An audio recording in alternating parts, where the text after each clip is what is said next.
मित्रों, आज के समय पर इंटरनेट पर फालतू की चीजें सर्च करने या देखने से कोई फायदा नहीं होने वाला है। इससे अच्छा है कि आप कुछ ज्ञान की चीज देखें जिससे आपको अपनी जिंदगी में असफलताओं का सामना ना करना पड़े। हाँ दोस्तों, आज भी कुछ ऐसी चीजें मौजूद हैं जिनमें से एक ग्रंथ का नाम है चाणक्य नीति शास्त्र, जो कि आचार्य चाणक्य द्वारा लिखा गया है। एवं इसी नीति शास्त्र के द्वारा आचार्य चाणक्य ने एक मामूली से लड़के को मगध का राजा बना दिया था। इसके बाद इसे भारत का सम्राट बना दिया था। तो फिर हम इस ज्ञान के द्वारा अपनी लाइफ में तो सफल आसानी से हो ही सकते हैं। तो वीडियो को शुरू करते हैं। आचार्य अपने श्लोक में कहते हैं, कोयल का सौंदर्य उसका स्वर है, स्त्री का सौंदर्य उसका पतिव्रत धर्म है, रूप का सौंदर्य उसकी विद्या है, तपस्वी का सौंदर्य उसकी क्षमाशीलता है। व्याख्या: आचार्य चाणक्य के उपरोक्त श्लोक का विचार मंथन किया जाए तो निष्कर्ष यही निकलता है कि सौंदर्य शारीरिक संरचना में नहीं वरन गुणों में विद्यमान होता है। कोई कितना ही सुंदर या रूपवान क्यों ना हो, यदि उसमें गुण नहीं है तो उसकी सुंदरता व्यर्थ है। चाणक्य कहते हैं कि कोयल का सौंदर्य उसके स्वर में है। यह सत्य है कि कौवा व कोयल रंग रूप आकार प्रकार में एक जैसे होते हैं। यदि दोनों पास पास बैठे हों तो उन्हें देखकर एकाएक अंतर करना कठिन हो जाता है, लेकिन जब कोयल मधुर स्वर में बोलती है तब ही दोनों में भेद प्रतीत हो जाता है।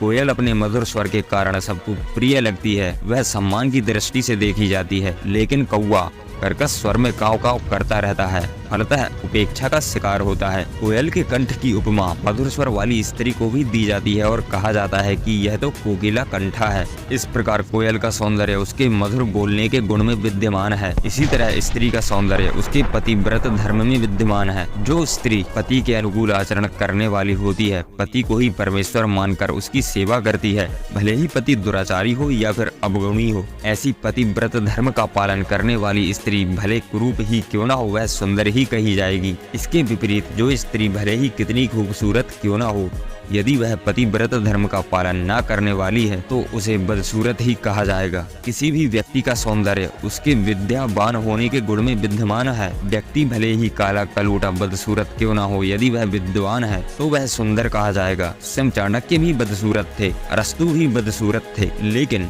विद्या रूपी गुण उनमें मौजूद था, यही उनकी सुंदरता थी। आज भी लोग उन्हें सम्मान की दृष्टि से ही देखते हैं। इनके इसी गुण के कारण आज हम इन्हें याद कर रहे हैं। इसके विपरीत यदि कोई व्यक्ति बहुत अधिक सुंदर होने पर भी विद्याहीन है तो वह बदसूरत ही कहा जाता है। अंत में चाणक्य कहते हैं कि तपस्वी का सौंदर्य उसके क्षमाशीलता के गुण में विद्यमान है। यदि कोई तपस्वी सुंदर है, तपस्या का तेज उसके मुखमंडल पर है, तो तप का तेज उसका सौंदर्य नहीं कहा जाएगा। ऐसा तपस्वी बदसूरत ही है यदि उसमें क्षमाशीलता का भाव नहीं है। परशुराम महातपस्वी थे, दुर्वासा भी महातपस्वी थे, लेकिन उनमें क्रोध जैसा अवगुण विद्यमान था जिसके कारण क्षमाशीलता का भाव तिरोहित हो गया। ऐसे क्षमाशील भाव से रहित तपस्वी को सुंदर कैसे कहा जा सकता है। आचार्य चाणक्य अपने अगले श्लोक में कहते हैं कि किसी एक व्यक्ति के कारण यदि परिवार पर आंच आ रही हो तो उस व्यक्ति का त्याग कर देना चाहिए, और परिवार के कारण यदि गांव पर संकट आन पड़े तो उस परिवार का ही त्याग कर देना चाहिए। एवं गांव के कारण जिले पर आंच आ रही हो तो उस गांव का त्याग कर देना चाहिए। इसी तरह यदि आत्मोत्थान के लिए यदि पृथ्वी को ही त्यागना पड़े तो पीछे नहीं हटना चाहिए, तत्काल पृथ्वी का त्याग कर देना चाहिए। इसमें विचार तनिक भी नहीं करना चाहिए। यहाँ आचार्य चाणक्य का कहना है कि किसी बड़ी चीज को प्राप्त करने के लिए यदि तुच्छ बाधक बन रहा हो तो हमें उस तुच्छ का त्याग करने में जरा भी नहीं हिचकिचाना चाहिए। उस तुच्छ का त्याग निश्चित ही कर देना चाहिए। चाणक्य के अनुसार यदि एक व्यक्ति गांव जिले पृथ्वी को त्याग देने से कल्याण का मार्ग प्रशस्त होता है तो इसके त्यागने में बुराई नहीं है। एक व्यक्ति को त्यागने से कुल में सुख चैन बना रहता हो तो उस सुख चैन को अवश्य बनाए रखना चाहिए। भले ही उस व्यक्ति विशेष का त्याग करना पड़े तो उसे त्याग देना चाहिए। इसी तरह यदि किसी कुल के कारण पूरा गांव चपेट में आ रहा हो तो उस कुल का त्याग कर देना चाहिए। यदि गांव के कारण जिले पर कोई विपदा नजर आती दिखाई पड़े तो उस गांव को छोड़ देने में भी कोई बुराई नहीं है। सबसे अधिक महत्वपूर्ण बात यह है कि आत्म कल्याण के लिए यदि आवश्यकता पड़े तो पृथ्वी का त्याग करने में भी जरा नहीं हिचकिचाना चाहिए, क्योंकि मानव जीवन का परम लक्ष्य भी आत्मोत्थान या आत्म कल्याण ही है। यदि पृथ्वी के त्याग से इस लक्ष्य की प्राप्ति हो तो इस लक्ष्य को अवश्य प्राप्त करना चाहिए। एवं मित्रों, वीडियो को लाइक एवं चैनल को सब्सक्राइब करना ना भूलें। धन्यवाद।